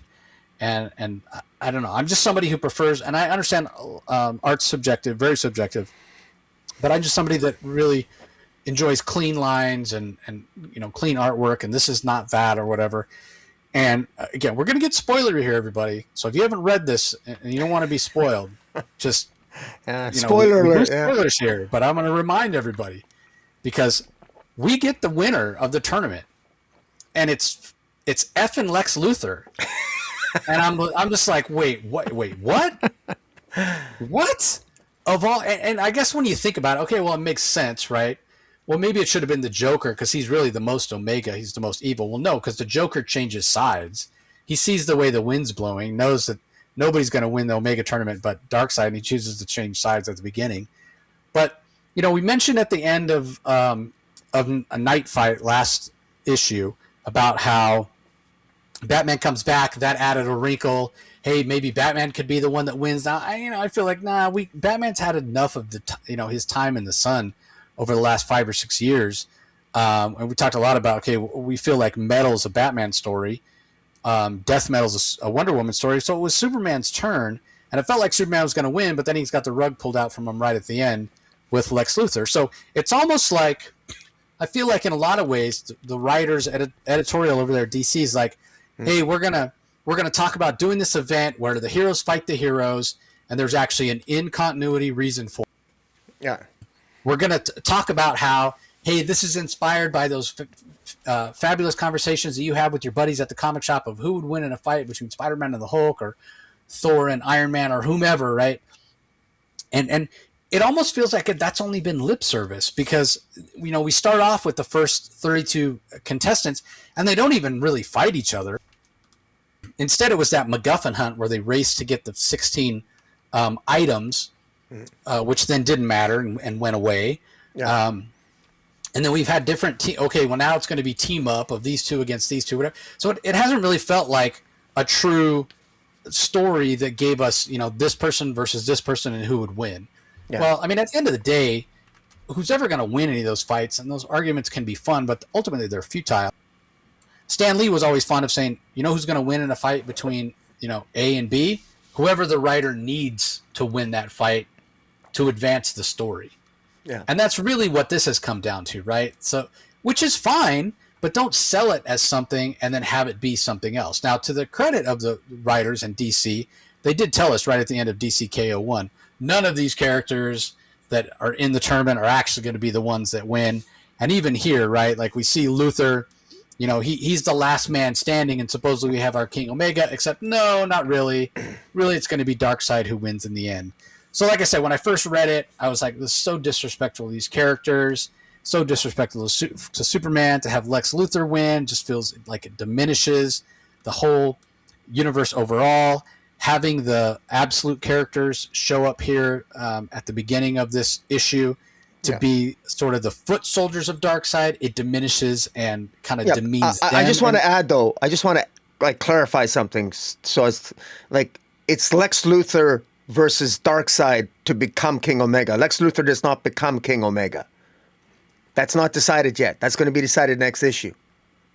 And that's even on the end. It has Lex Luthor versus Darkseid on the very end. They redo the entire chart on if you look at the last. They actually. Yeah, I looked at yes, right? You're right. Technically, I'm just saying technically. I don't know how you want to interpret that, but but everything that we know about Darkseid, everything that we're told, because we get this flashback to when Darkseid was, talking to Saturn Girl or what have you, that in the end it's all Darkseid. Yeah. In the end, it's all Darkseid. So Yeah. you know, and based on the cover where we see Darkseid holding, next issue, King Omega, blah, blah, blah. Like, yes, was Lex Luthor the last one standing? Yes. Is Lex Luthor going to defeat Darkseid? Well, no, he's not. That's not the way it's all going to go down. We get a little hint of Doomsday at the end. So to get back to my original point about the fact that I feel like this was sold to us as one particular thing, but it turns out it's something else. And like I was saying, to DC's credit, they did tell us at the beginning of issue 1, none of these people that are in this tournament are going to be the ones that win. So I guess in the end, is it going to end up being Doomsday against Darkseid to decide? I mean, we've talked a lot about how the rules haven't really mattered. They've been very capricious, and it's just to go back to what I was saying about Stan Lee, who's going to win in the fight? Well, whoever the writers need. What are the rules going to be for DCKO tournament? Whatever the writers need them to be. So I fully expect in issue 5 for it to, it's not going to really turn out to be, Lex Luthor against Darkseid. I mean, we can't really have Darkseid win. I mean, we're told what happens when Darkseid wins by, the Saturn girl, the Dark Legion, and it just ends up being like all dark. He becomes the Beyonder. He becomes the DC version of the Beyonder, right? Like, he is all that exists. He fills all of existence. We're even told here, about how the Absolute Universe, the Omega Universe, whatever you want to call it, everybody is of him. When the Absolute characters show up, they're the foot soldiers or the horsemen of Apocalypse, or Darkseid rather. And when Superman is analyzing their cells are Darkseid cells, like completely infused. So it taints the main universe heroes by weakening them, by I don't want to say insulting the readers because they never lied to us, whatever, but it just doesn't feel good.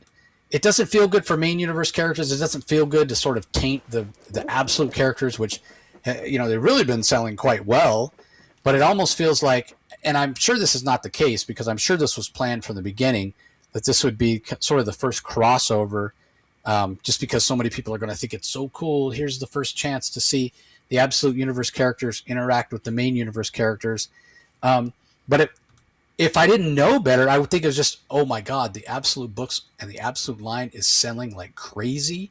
I don't know if you guys all saw the announcement, but they're doing 50 different issues of reprints of the Absolute Universe. Just about every Absolute Universe is like Absolute Batman's getting an 11th printing, right? So it's almost like DC's printing money at this point. And if I didn't know better, I would be like, oh, DC saw how great the Absolute Universe is selling, and they're like, oh, we got to stick the Absolute characters into DCKO, so people that want all the Absolute character appearances will pick up DCKO. I don't think that's the case. This was planned and written months and months ago. But I just don't care for the best way I could put it. I don't care for the flavor of this issue. I just don't. Like, it's one thing to, things are always darkest before the dawn. This is a bridge too far for me. And so for that reason, it comes in at number 12. And I say that after having read it twice. And when I read it the second time, I did not dislike it as much as I did the first time, but it still comes in at number 12 for me. Like, when I first read it, I almost had like a physical adverse reaction to this book. Like I immediately texted Rocky and I was like, I was ranting. So that, there are interesting aspects to this. There are some cool things that happen. Interesting things that happen, and my thoughts and feelings about this issue can change based on what the ending is. Again, like I said, it's always darkest before the dawn, but I just really didn't care for this issue, and I know some of it comes across as like sour grapes, because I've been saying all along that I thought that Superman was going to win the tournament, and that's not the case. But it's not Luthor either. But again, we were told that in the first issue, that none of the people in the tournament were actually going to win the tournament. So, maybe it's Doomsday that comes in and saves the day, which will be interesting, I guess, in a lot of ways. So anyway, What are your thoughts? Right, it was in your top 5, which again, it was. very, It was in my top 3, and I gotta say, the first reason when I first read this, I didn't like it. Something bugged me about it. Then I read it, and then it just sort of grew on me, and then I realized, okay, it began to grow more and more, and I liked it more and more and more after I kept reading it. And initially, the reason why I didn't like it is I've been enjoying the Absolute Universe so much. I actually didn't want the Absolute characters to be tainted by the mainstream, because I just think that there's, and I know there's going to be a lot of people.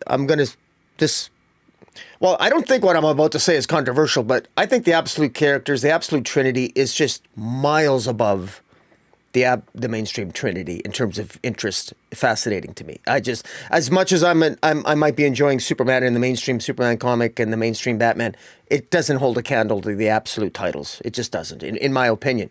And I don't want the Absolute Universe to have anything to do with the mainstream universe, and I didn't want them here. But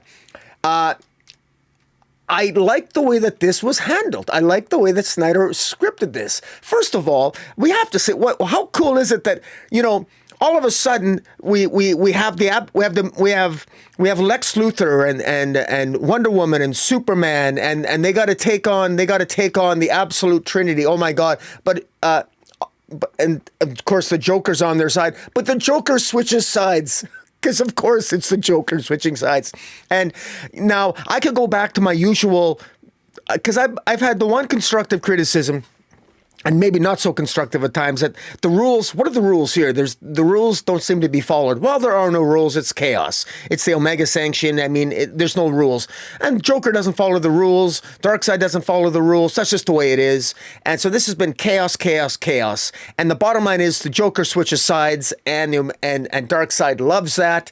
And he goes on the sides with the Absolute, and that causes chaos. But then who shows up? We know Batman shows up, because we know what happened at the end of Knife Fight number 4. He ends up being returned to the tournament because he passed the test given to him by the Heart of Apocalypse, and so he's back.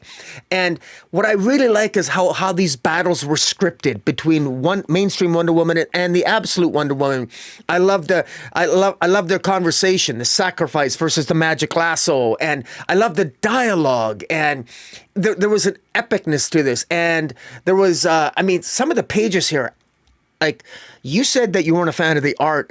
I love this art. There's pages here. There's one page where it shows Absolute Wonder Woman. All the panels are on her body. I mean, it's her body, and the panels are on her body, and then there's the Pegasus, the skeletal Pegasus. They're adorned by Absolute Wonder Woman, and then Wonder Woman's, it's almost like a battle cry, finally gets to use her lasso to actually wrap it around a horse, albeit a skeletal one. And it was epic. I love how that when the Superman's battled, Superman at the end, he uses his heat vision. He's bombarded with the sand that makes up Absolute Superman's cape. He uses his heat vision at 50 million times a second. He hits him, and he heats up the sand around Absolute Superman to create an impenetrable shield around this Absolute Superman 50 times harder than diamond. And then that distracts gives mainstream Superman enough time to actually knock out Booster Gold, who is Darkseid, and all of this is going on, and then of course Batman fighting Absolute Batman. I just thought it was the dialogue, and when I got over my initial tantrum, because I scolded myself. This is a fun comic. I really enjoyed this, and somehow I forgot about all the little. Throughout this DCKO thing, the rules have been wonky. There's no question about that. No question about that. This brought me back because basically on the argument, and many have made this in defense of this, is that, I got to let that go because this is chaos. This is chaos personified. It's the Omega Sanction. It's Darkseid. It's anti-life. If you were expecting rules that it was going to go tickety-boo, forget it. That's not how this is going to work, and it didn't work that way. I enjoyed it for this reason. And I liked at the end, I liked the explanation we got with Darkseid we get a flashback where Darkseid is telling the Dark Legion that, prepare for this. I'm going to win this, but this is what's going to happen. And so it helps explain that. And then, of course, we get a hint at the end that it's going to be Doomsday. We know that Doomsday is the alpha to the omega of Darkseid. And so because the one thing that Darkseid thought he saw, that Saturn Girl thought she saw, she also saw a beacon of light. And interestingly enough, that beacon of light might very well be, like you said, Doomsday. And I just think that's so cool. Who would have thought that the universe or the multiverse itself is relying on Doomsday to save everyone? And I don't know. I just thought it was really interesting. I don't like the fact that it's down to Lex Luthor and Darkseid, but at the same time, there's so much chaos going on here. I can completely understand it. Lex Luthor betrays Superman. What a surprise! And where's this going to go? I don't know. But the promise that the hint of King Omega. Is it going to be Darkseid? Is it going to be somebody else? For those of us who've read ahead, if you just look at the solicitations, Superman might disappear. There's rumor that he might disappear, but yet he's. So what happens? Because if now that Lex Luthor's the only one survived, why would Superman just disappear? Because aren't they just returned back to Earth? That's what I thought happens when you're defeated as an opponent. So what's going to happen? All these questions, but anyways, this is an adrenaline rush of an issue. There is so much happens. The covers are fantastic. I particularly love the cover with the absolute Trinity with their backs look like they're walking into a coliseum with Superman at the back. It just looks absolutely fantastic. I'm gonna have a field day. I'm pretty sure my retailer ordered all of them, so. I'd be curious to know, people want to comment in the chat, what's their favorite cover that they're going to be picking up at the local comic book shop. This is really epic, really good stuff. And and I'm glad I probably read this about 5 or 6 times because it was funny, the journey that I went on reading it. And having said that, I can actually agree with a lot of your criticisms of it. But at the end of the day, I sort of I had to choose between, did I really want order and following of rules in this story, or there's something inherently unpredictable or predictable about the unpredictability, chaos of it, how it sort of all comes together here, that kind of puts a grin on my face. And and I'm also happy, if for no other reason, that you didn't win the tournament, Jace. Well, I mean, none of us. No, I know that. I'm just saying that because I'm saying that because I was dead last. I'm going to come in last regardless. Yeah, you had Supergirl and Wonder Woman last. Yeah. Eve and I both had Superman and Wonder Woman last, but it doesn't even really get to that point. I mean, I guess if you want to say the last two standing were Superman and Lex Luthor. But the way that, again, this goes to the wonkiness of it, right? Like the way it was set up was, and I talked about this before, it was Superman and Lex Luthor in the semifinals, so they couldn't even face each other in the finals. But then, everything got all discombobulated and what have you. So, and I don't want to be clear, like in terms of panel layouts. So in terms of composition, I do enjoy the art. Like, the things that you were saying about the way the pages are laid out, and how in one issue where all the panels are within the sort of silhouette of Absolute Wonder Woman. Like the composition of the pages is fantastic. It's the finishes that I don't care for. So the fine line work, the way people's faces look is partly, and it feels messy. The art feels messy to me, and I don't prefer that. But part of what I don't care, you're talking about the chaos. The story is messy. The story is chaotic, like you said, and to me, that didn't work as well. I prefer that if it had been a little more clean. But again, we got what we got. I'm hoping that I'm the one sticking my foot in my mouth when we get to the last issue and everything is brought back around and it'll be an interesting ending. I mean, look at the sort of similarities between Darkseid and Doomsday. I mean, superficially, they both look like they're made out of rock. They're both two of the most powerful beings in the DC universe. They're both arguably Superman villains. So yeah, it's going to be interesting. Will this event end up elevating Doomsday to being sort of the flip side of Darkseid? I mean, he's not somebody that I would think of in that role, but if he is the alpha to Darkseid's Omega, I guess that could work. I don't know. Anyway, let's move on. Up next, we have Absolute Wonder Woman Annual #1. This is from writer Kelly Thompson. Mateo D. Ilius is the artist. Becca Carey on letters. Mateo does his own color work. This is in my top 5. I really, really enjoyed it. You don't have to have read any previous Absolute Wonder Woman to pick this up. If you've read the first arc, it will give you a little bit more context, but again, it's not necessarily needed. This actually makes my top 3. I thought it was really, really fantastic. And more than anything, this particular issue shows the empathy and the strength, the emotional strength, and just how much this version of Wonder Woman cares. And so I thought it was a powerful issue in a lot of ways. The art is fantastic. It's a little more detailed, a little more kind of traditional DC house style or traditional superhero style than the issues that we had Mateo do earlier.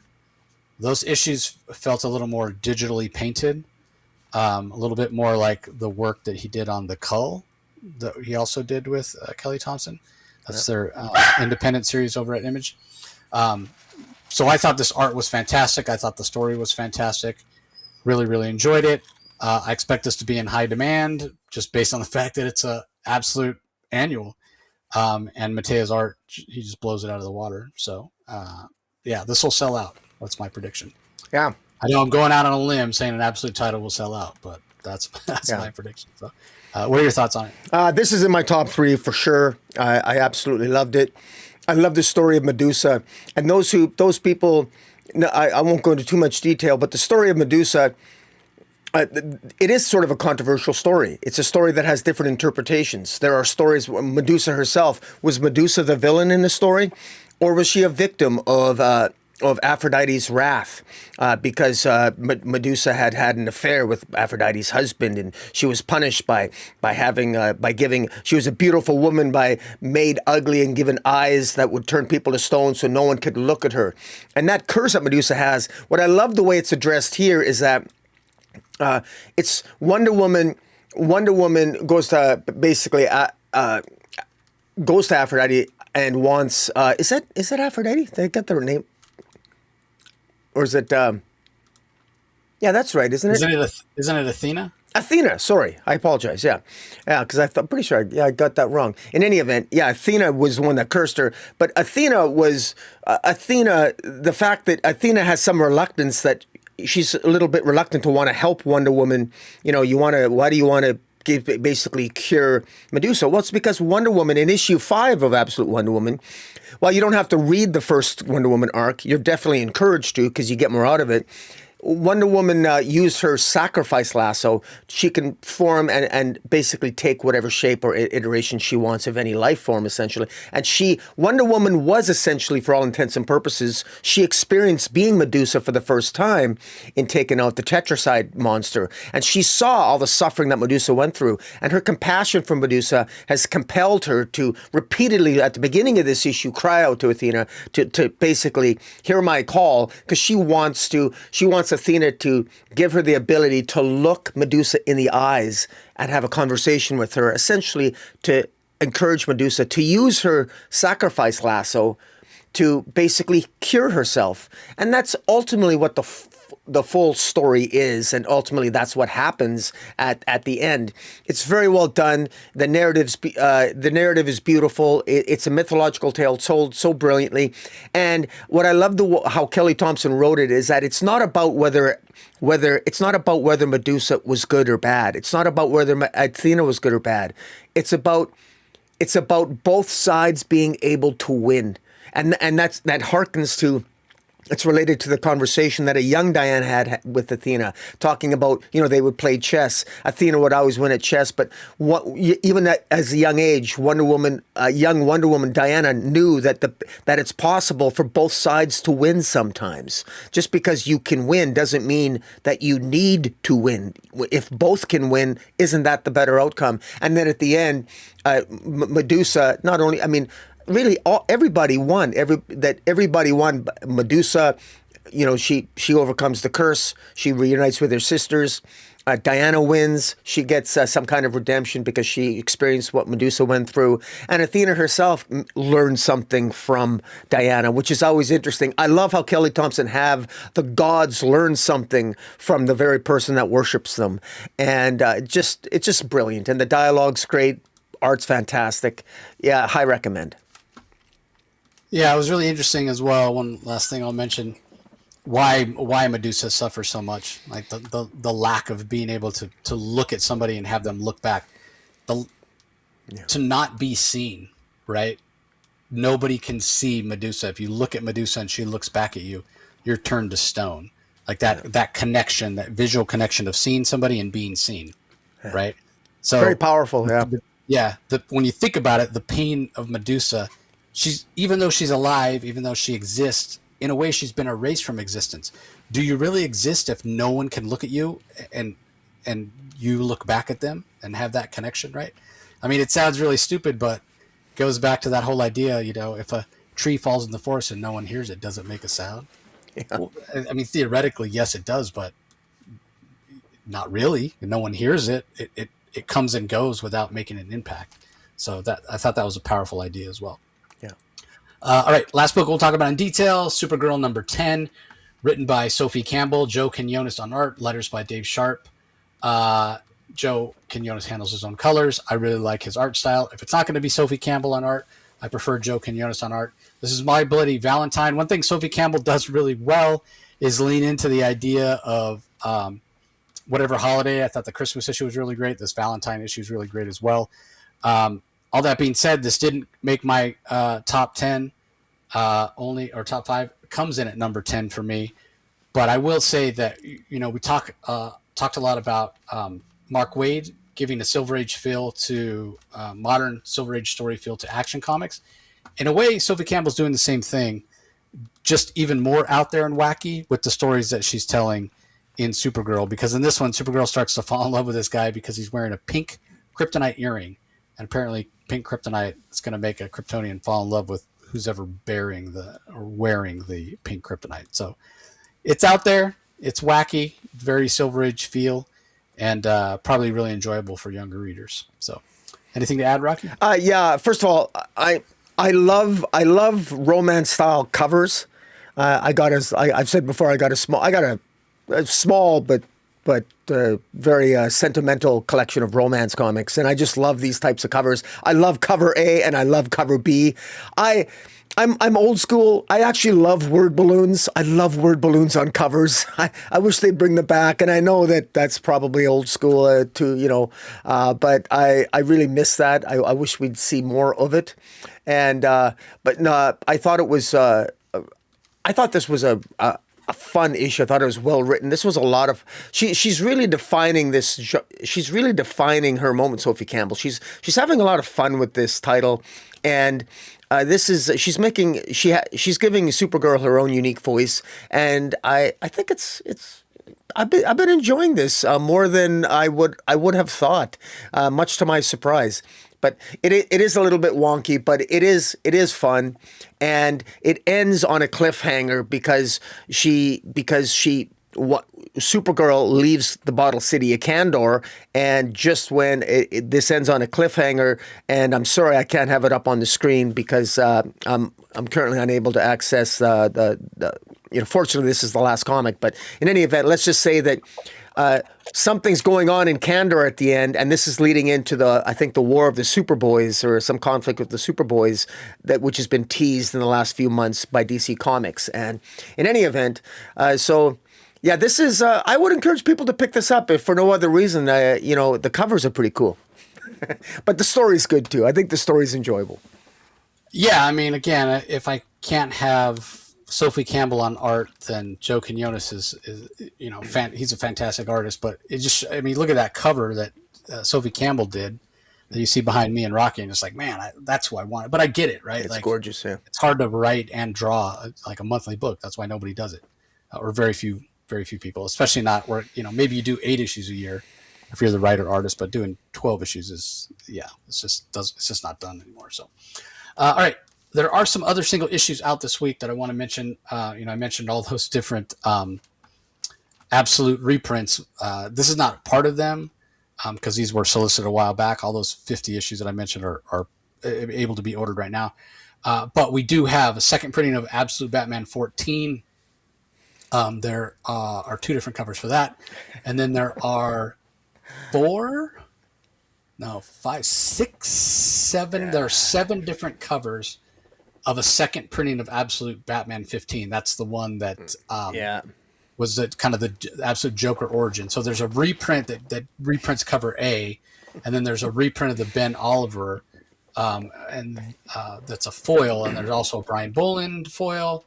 There's a Gabriel Del Otto. There's a Jock, and there's the main cover by Dragotta that also has a foil version, and then a Godtail from Sad Lemon Comics as well. So tons of reprints for Absolute Batman 14 and 15 this week.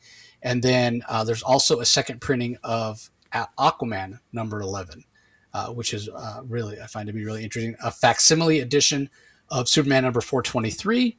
That's the final pre-crisis Superman story from Alan Moore for the man who had everything.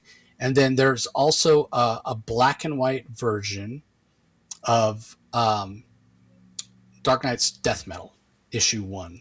It's called a work in progress version, where basically you get to see a page of Capullo's pencils, and then you get to see that page inked by Jonathan Glapion. So if we're a big fan of that series and want to get some behind the scenes work in progress shots of that, you'll want to look for that this week.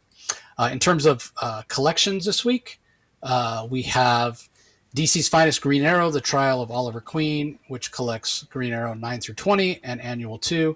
The Question Annual 2, Secret Origins 38, and key Black Canary material from Action Comics 609 to 616 and 624 to 635. So that's all 90s stuff. Mike Gorell handling the majority of the writing on that. Detective Comics Volume 2. You can get a hardcover or trade paperback. This is the current Tom Taylor run of Action Comics, so collecting the second 6 issues that he did. It's issues 1097 through 1100, as well as Detective Comics Annual 2025. There's also a JSA Volume 2 Ragnarok, again hardcover or softcover. This is collecting the current run by Jeff Lemire with art by Diego Orlatugi. Crypto, The Last Dog of Krypton, collecting all 5 issues from Ryan North with art by Mike Norton. We've got Peacemaker Tries Hard, collecting all 6 issues from Kyle Starks with art by Steve Pugh. If you love the Peacemaker television series, this is a must-read. It's laugh out loud funny. It's absolutely fantastic. If you're a fan of Tom Taylor's Titans run, the entirety of it is being collected in an omnibus. It's 784 pages for $125. Collects Nightwing 101 through 104, as well as issue 110. And then Titans 1 through 15, Titans Beast War 1 through 6, and one of the stories from Nightwing 109. And then finally, Wonder Woman is getting a Silver Age Omnibus Volume 3 hardcover, which collects Wonder Woman issues 150 to 177, Brave and the Bold 63 and 78, and it's got a brand new introduction by comic historian John Wells. So some great collections this week, some great reprints. If you're missed out on any of those Absolute Batman issues, you definitely want to pick them up. I do recommend that Superman 423 by Alan Moore. If you haven't read that, the final, it's a 2-part story with half of it coming in the final issue of Superman and the other half in the final issue of Action Comics. It's a classic story. Kurt Swan does the art. It's just absolutely gorgeous. So, yeah. All right, time for the rankings. Rocky, you shuffled them around, so I have absolutely no idea where you're going. So kick it off. So coming in at number 12 for me was Immortal Legend Batman number 6. Coming in at number 11, Adventures of Superman 6. top 10, Supergirl Supergirl issue 10. Number 9, Children of the Round Table, number 6. Number 8 was Action Comics. I don't know the number there. Number 7, Green Lantern Corps. And coming in at number 6 was Aquaman 4. Coming in at number 5, Bleeding Hearts number 1. Coming in at rank 4 was Batman and Robin issue 30. Coming in at issue 3 was Sirens, Love Hurts. And coming in at number 2, and I was going back and forth, number 2 is DCKO number 4. But coming in at number 1, I went Absolute Wonder Woman Annual. It was just excellent. It was, once again, it just impressed me. I love a good mythology tale, and that's exactly what it was. So, what about yourself?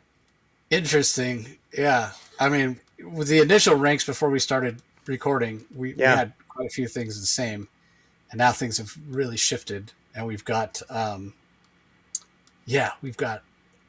one book that's our ranking is 8 ranks apart, and another one where our ranking is 10 ranks apart, which I find fascinating, right? Like, that's so interesting. So anyway, we'll kicking it off with the one that's 10 apart. You've got it at 2. I've got it at 12. DCKO number 4. And then following that up with the 8 gap one here, I've got Sirens Love Hurts at 11, whereas you have it at 3. And then coming in at number 10 for me, we both have it the same, Supergirl number 10. At number 9, I have Immortal Legend Batman number 6. Coming in at number 8, I've got Adventures of Superman Book of L, which it pains me to put it. I'm really enjoying that story. It pains me to put it that far back. But anyway, Court, Children of the Round Table, issue number 6 comes in at 7. Bleeding Hearts number 1 just misses my top 5, coming in at number 6. At number 5, I have Action Comics number 1095. All the love to Pete Ross. We need to get him a role in current Superman continuity. At number 4, Batman and Robin number 30. We both have that at number 4.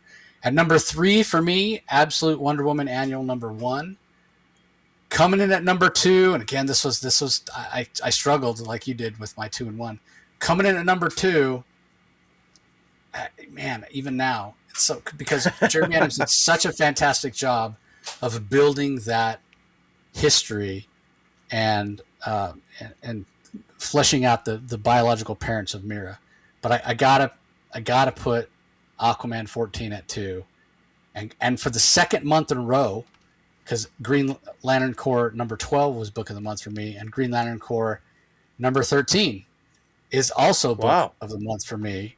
Wow. Morgan Hampton is just absolutely killing it. The art, I thought, by Juan Jose Rip in this issue was also gorgeous. Like the fatality, character arc he took her on, Enquar, which I'm really interested in. Can't wait to see him back as a villain. He's got all sorts of potential. And we didn't even mention, the cliffhanger at the end. We talked about at the end of the Starbreaker Supremacy how all the entities, the emotional spectrum entities, had disappeared, but weren't necessarily destroyed. And at the final page of this issue of Green Lantern Corps, they all show back up, but they're little tiny baby versions of them. Right. And the emotional spectrum. That's right. They all manifest themselves to Guy Gardner. Yeah. And Guy Gardner's like, well, what the heck are you guys doing here? And why are you so little? Why are you so tiny? And why Guy Gardner? Like, I can't wait to find out what's going on with that. So, yeah, I mean, I get it. Like, I completely understand why the Absolute titles are selling so well. It doesn't have all that baggage of continuity. People feel like they can jump on. They feel welcome. They feel like they haven't missed out on anything. It's big swings, and they're getting all kinds of attention. Celebrities are talking about them. Method Man, who, I'm not as really familiar with. I know he's done some movies. I think he's a rapper too or something like that. But anyway, he was talking about, he did an interview with Screen Rant, and they were asking him what he's reading. And he's talking about Absolute Batman. So, I mean, it's great. It's great that these books are selling so well, and it's giving DC, a chance to allow its creators to take, other swings and other opportunities and other chances, and all that is fantastic. It's great. But I gotta say that currently I'm enjoying some of the mainstream books more than I'm enjoying Green Lantern Corps right now more than any absolute title, even Superman. I mean, that's how much, and Aquaman for that matter. I'm enjoying Aquaman more than any, and it's you can see it right here in my rankings, right? I've got Green Lantern Corps 1, Aquaman 2, and the absolute book this week, Wonder Woman at number 3. And it's a great problem to have. It's not that I'm not enjoying those absolute titles, and I know I'm in the minority, but what a great time to be a DC fan with some of these main titles being so exciting. Aquaman is on a trajectory to become the most powerful hero in the DC universe. That's amazing. That's fantastic. That's so cool and interesting. And yeah, with what's happening, and part of it's my bias, right? Like ever since the New 52 Aquaman has kind of come up in my pantheon of heroes a little bit. Because he's sort of an underdog that you want to root for. Superman's always going to be my favorite, but Green Lantern has always been in my top 3 as well. So when we talk about like some of these books that are my favorite, and Batman's never been high up on the list for me. So, and neither has Wonder Woman. So, again, it's my bias. But that's to be expected. I'm glad everybody's checking out Absolute. I will warn people, we do talk about speculating on certain books and let you guys know, hey, you might want to think about picking this up, what have you, like Bleeding Hearts this week. I would be careful if you missed the boat on Absolute Batman of buying especially a 9.8 graded Absolute Batman number 1.